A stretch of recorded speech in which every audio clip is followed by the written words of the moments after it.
Mapagpalang araw po sa inyong lahat. Welcome to DJ Sean Stories.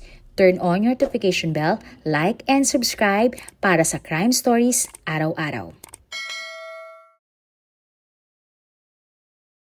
Ayon sa isang Facebook post ni Leslie Ann Lau, I can still vividly recall this time because I saw PRD and Bongo casually relaxing in the lobby lounge of Marco Polo, ordering tea and coffee. I was doing my OJT at the hotel and I was assigned to that area. I got the chance to serve them with drinks. Sadly, I wasn't able to grab a picture with them since smartphones are not widely available that time, plus I am a student and broke. We really didn't know what was going on that time. But there were rumors that they were after something big. And that something was about to happen. And Viola, we heard gunshots. Ang kwento natin ngayon ay tungkol sa isang pinaka-tensyonadong kidnapping sa kasaysayan ng bansa. Ang rescue operation sa Davao City na nangyari ng July 10, 2013 na naging entablado nga ng gyera sa pagitan ng mga pulis, operatives at isang grupo ng mga kidnappers na walang takot. Hanggang sa nakaharap nga nila si Rodrigo Roa Duterte. Ang babae sa video na iyan ay isang kilalang negosyante, si Sally Chua, na bigla na lamang ang nawala. Walang kaalam-alam ang kanyang pamilya, walang tawag at walang sulat. Pero tila tinadhana siya na magpunta sa Davao City. Isang syudad na kailanman hindi nagpaubaya sa mga kriminal. May mayor na kilala dahil sa mahigpit nitong batas. At ang nagsabi nga sa isang interview na told the criminals not to get here in the city. July 5, 2013, bandang alas 4 ng hapon, sa kanyang opisina sa Del Monte Avenue, Quezon City, abala si Sally Chua, isang 51 years old na negosyante, sa pagtanggap ng mga kliyente para sa kanyang negosyo na heavy equipment. Maya-maya pa may pumasok na grupo at armadong mga lalaki. Akala nga nila ay mga kliyente ito, ngunit sila pala ay miyembro ng isang kidnap for ransom syndicate. Sa loob ng ilang minuto, nagawang mahablot si Sally ng mga kidnappers. Si Sally ay bigla na lamang tinutukan ng baril ng mga lalaki. Pagkatapos, tinakpan din ng mga lalaki ang mata ni Sally at saka sinakay siya sa isang SUV. Naiwan naman sa opisina ang mga empleyado ni Sally na 2 sekretarya, 2 messenger at isang security guard. Lahat sila ay tinalian, ninakawan ng cellphone, pera at mga baril. At dito na nga nagsimula ang 7-day ordeal ni Sally kasama ang kanyang mga kidnappers. Habang binabaybay ang kotse ng EDSA, naipit si Sally at ang mga kidnappers sa traffic ng halos 1 oras. Hindi maiwasan ni Sally na mayamot dahil akala niya ay may tsansa nga siyang mailigtas ng mga kapulisan habang sila ay naipit sa traffic. Sinabi nga ni Sally sa interview, I was angry. If we have been pursued for sure by the authorities, would cop up with us. Sa kabila nga ng mga presensya ng mga checkpoint, nakalusot ang mga kidnappers, dala ang kanilang bihag na si Sally. At halos nga nagpalibot-libot sila sa buong Pilipinas. Mula Quezon City, bumiyahe sila papuntang Albay, kung saan sila nagpalipat-lipat ng tirahan upang umiwas sa mga otoridad. July 7, 2013, matapos nga ang 2 araw, narating na ni Sally ang Albay. At para hindi nga matunton ay nagpalipat-lipat din sila ng lokasyon sa lugar. Kinabukasan, sumakay naman si Sally at ang mga kidnapper ng Roro Ferry patungo namang Leyte. Naging matagumpay din ito dahil sa tulong ng mga koneksyon ng mga kidnapper sa Bantalan. Mula Leyte, nagtungo sila sa Butuan City. Sa punong iyon, gusto nang kunin ng mga kidnapper ang 100 million ransom money na kanilang idinedemand sa pamilya ni Sally. Ito nga ay para siya ay pakawalan. Nakiusap naman si Sally sa mga kumidnap sa kanya na ibaba ang ransom money sa 15 million pesos. Sa di malamang dahilan ay pumayag naman ng mga kidnappers. Kaya naman pinilit si Sally ng mga kidnappers na mag-withdraw ng bahagi ng ransom sa isang bangko. Naging matagumpay naman ang pag-withdraw nila ng pera, pero imbis na 15 million ito, nakakuha sila ng 7.5 million lamang dahil sa kakulangan ng pera sa bangko sa Butuan na kanilang pinag-withdrawhan. Kaya naman iminungkahi ni Sally na bumiyahe sila papunta sa Davao City na mahigit 6 na oras ang layo mula sa Butuan. Sinabi ni Sally sa kanyang mga kidnappers na malaki ang syudad ng Davao City at posible nga na may malaking pera ang mga bangko doon. Sumang-ayon naman ang mga kidnappers kay Sally dahil nakita naman nilang nakikipagtulungan si Sally sa kanila. Kaya naman nakuha ni Sally ang loob ng mga kidnappers at pumayag sa kanyang mungkahi. Pero ang hindi nila alam, ito ang magiging simula ng kanilang pagbagsak. Alam kasi ni Sally kung gaano kalupit ang mayor ng Davao sa mga kriminal at alam niyang mas mataas ang tsansa na siya ay maililigtas sa Davao City. Backstory. Ang malupit na mayor ng Davao City noon ay si Rodrigo Roa Duterte. Sa loob ng napakaraming taon, ang Davao City ay nakilala bilang isa sa pinakamapayapang lungsod sa Pilipinas. Ngunit ang kapayapaang ito ay hindi basta-basta nakamit. Ito ay bunga ng matinding disiplina at walang kompromisong pamumuno ni Rodrigo Duterte. Siya nga ay nagsilbing mayor ng lungsod mula 1988 hanggang 1998 at muling nalungkulan mula 2001 hanggang 2010 at mula 2013 hanggang 2016. Si Duterte ay kilala sa kanyang matapang na paninindigan laban sa krimen. Sa ilalim ng kanyang pamumuno, ipinatupad niya ang mga patakaran na naglalayong sugpuin ang mga krimen. Kabilang na nga ang mahigpit na kampanya niya laban sa droga at iba pang iligal na gawain. Ang kanyang estilo ng pamumuno ay naging kontrobersyal, ngunit hindi makakaila na ito ay nagdulot ng malaking pagbabago sa Davao. At isa nga sa mga pangunahing katuwang ni Duterte sa pagpapatupad ng kanyang mga patakaran ay si Ronald Bato de la Rosa, na nagsilbing hepe ng Davao City Police Office mula January 2012 hanggang October 2013. Sa panahong ito, pinangunahan ni De La Rosa ang mga operasyon laban sa mga sindikato ng krimen. Kabilang na nga ang matagumpay na pagsugpo sa isang kilalang carnapping syndicate ng taong 2012. At si De La Rosa nga bilang hepe ng pulisya ang nanguna sa rescue operation ng negosyanteng si Sally Chua. Bukod kay De La Rosa, isa pang mahalagang personalidad sa Administrasyong Duterte ay si Bongo, na nagsilbing kanyang special assistant. Bagamat hindi direktang sangkot sa mga operasyon ng pulisya, si Bongo ay may mahalagang papel sa koordinasyon at logistics, na nakakatulungan na mapabilis ang pagresponde sa mga insidente ng krimen at iba pang emergency sa lungsod. Matapos ang pagdukot kay Sally ng July 5, agad siyang dinala ng mga kidnappers mula Quezon City papuntang Albay, kung saan nagplano nga ang mga kidnappers sa kanilang susunod na hakbang. Sa loob nga na 2 araw, napababa nga ang ransom money mula 100 million pesos at ito nga ay naging 15 million pesos na lamang. Indikasyon ito na desperado nga sa pera ang mga kidnappers. Ayon nga kay Sally, kapansin-pansin na maimpluwensya ang mga dumukot sa kanya. Napansin kasi ni Sally na nagawang maisakay ang sasakyan na kanilang ginamit pantakas sa isang barko kahit walang naipakitang dokumento tulad ng rehistro o official receipt. Para kay Sally, bawat probinsyang dinadaanan nila, tila may koneksyon ang grupo ng mga kidnappers. At ang mga tinatawagan ng mga kidnappers ay tumutulong para mapadali ang kanilang pag-usad patungo sa iba't ibang mga probinsya. Maging sa sinakyangang Roro ni Sally, may isang kabataan ang tinawagan ng mga kidnapper upang sila ay payagang makasakay sa kabila ng kakulangan nila sa papeles. Lingid nga sa kaalaman ng mga kidnappers, nagsumbong na ang pamilya ni Sally sa mga pulis.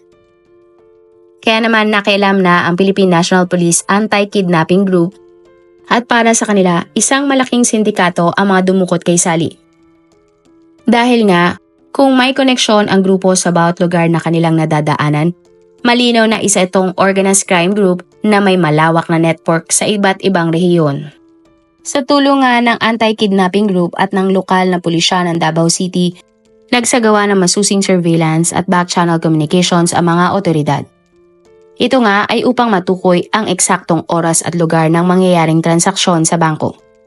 Nalaman nga nila na plano ng mga kidnappers na gamitin at puntahan ang isang branch ng Allied Bank sa Davao City upang i-withdraw ang pera na ransom money. Habang si Sally nga ay bantay sarado ng mga armadong lalaki. At ng July 10, 2013 nga ng umaga, nangyari na ang transaksyon. Isang puting SUV ang huminto sa harap ng isang branch ng Allied Bank sa Davao City. Sa loob ng kotse, nandoon nga si Sally. Ang babae ay mukhang pagod, takot, ngunit buhay na buhay ang diwa. Dalawang lalaki ang nasa likod ng magkabilang gilid ni Sally na may dalang mga armas. Pinilit ng dalawang lalaki si Sally na pumasok sa bangko upang i-withdraw nga ang ransom money. Habang nag-aabang sa bangko, walang kaalam-alam ang mga kidnapper na sila ay nasa gitna na ng isang patibong. Nakapwesto na ang mga pulis ng Philippine National Police Anti-Kidnapping Group at ang Davao City Police. Ang koordinasyon ay nagsimula pa ilang araw bago ito at sa tulong nga ng intel mula sa Camp Crame at direktang suporta mula sa tanggapan ni Mayor Rodrigo Duterte. Pagkababa nga ni Sally mula sa kotse at aktong magwi-withdraw na ang babae, may sumigaw ng walang kikilos. At dito na nga biglaan nagkabarilan sa harap ng bangko sa pagitan ng pulis at mga kidnapper. Napilitang manlaban ang mga kidnappers ngunit mabilis rumisponde ang mga pulis. At sa loob lamang ng ilang minuto, 3 miyembro ng Baybay Gang ang bumagsak at tuluyang binawian ng buhay. At ang mga ito ay kinilalang sina Ramil Macamay, Vicente Padillo at Rodande Cabailo. Napag-alaman nga sa investigasyon na ang lahat ng sospek ay kilalang sangkot sa iba't ibang kaso ng kidnapping sa Luzon. Habang ang 3 miyembro ay napatay nga sa engkwentro, 3 miyembro naman ang naaresto sa mismong araw ng operasyon. At ang ilan nga sa kanila ay nagtangkang tumakas. Ngunit agad silang nahuli ng mga pulis. Si Sally Chua naman sa kabila ng matinding trauma ay agad na nailigtas ng mga pulis. Ang mga labi ng sospek ay dinala sa isang ospital habang si Sally ay dinala sa ligtas na lokasyon para sa debriefing at medical check-up. Ang kombinasyon ng matatag na pamumuno ni Rodrigo Duterte, ang epektibong pagpapatupad ng batas ni De La Rosa at ang suporta ni Bongo sa administrasyon ay nagbigay daan sa isang sistemang mabilis at epektibo sa pagtugon sa krimen. Ang kaso ni Sally Chua at ang koordinasyon sa pagitan ng lokal na pulisya ng Davao at anti-kidnapping group ng Camp Crame ay naging susi sa matagumpay na rescue operation. Ang mga operatiba ng AKG sa tulong ng Local Intelligence Unit ay nakipag-ugnayan nga sa opisina ni Mayor Duterte upang masigurado ang kaligtasan ni Chua at ang pagkakaaresto ng mga sospek. Ang insidente ngang ito ay isa lamang sa napakaraming pagkakataon kung saan ipinakita ng administrasyon ni Duterte ang kanilang determinasyon na labanan ang krimen sa anumang paraan. Bagamat may kritisismo sa kanilang pamamaraan, hindi makakaila na ang kanilang mga aksyon ay nagdulot ng malaking pagbabago sa seguridad at kaayusan ng Davao City. Sa huli, ang kwento nga ng Davao City sa ilalim ng pamumuno ni Rodrigo Duterte ay isang patunay na sa pamamagitan ng matatag na leadership, epektibong pagpapatupad ng batas at koordinasyong aksyon, posible ang pagkakaroon ng isang ligtas at maayos na komunidad. Ang kanilang mabilis nga na pagtugon at epektibong koordinasyon ang naging susi sa matagumpay na rescue operations kay Sally Chua. At matapos nga ang matagumpay na rescue operation, nagbigay ng matapang na pahayag si Mayor Rodrigo Duterte sa isang interview na makikita nga sa video. I told the criminals not it here in the city. Don't out my city. Kapag kriminal ka at dumayo ka dito, masusunog ang paa mo. Hindi kami nagpapatawad dito. Ipinahayag niya ang kanyang suporta sa mga pulis at handang harapin ang anumang investigasyon kaugnay sa insidente. At dahil nga sa nangyari, July 2013, nagsagawa ng investigasyon ang Senado at ang City Internal Affairs Service ng Philippine National Police kaugnay sa posibleng labis na puwersang ginamit sa operasyon. Mahigit 60 pulis ng Davao City ang naimbestigahan upang matukoy ang kanilang papel sa operasyon at masiguro nga ang integridad ng kanilang aksyon. Pero sa huli, wala namang napatunayang pulis na may pagkukulang sa kanilang trabaho. At nito nga lamang matapos ang 12 taon, matapos nga ang kidnapping kay Sally Chua January 2025, ang tatlong naarestong kumidnap kay Sally ay nahatulan ng guilty sa kasong kidnapping ng Regional Trial Court. Sila ay sinentensyahan ng life imprisonment at hindi kwalipikado para sa parol. Pinagbabayad din sila ng 100,000 pesos bilang moral damages kay Sally para nga sa pagkidnap nila sa negosyante. Ang kwento ni Sally Chua ay hindi lawang kwento ng isang pagdukot. Ito ay kwento ng isang lungsod na hindi tinatanggap ang takot.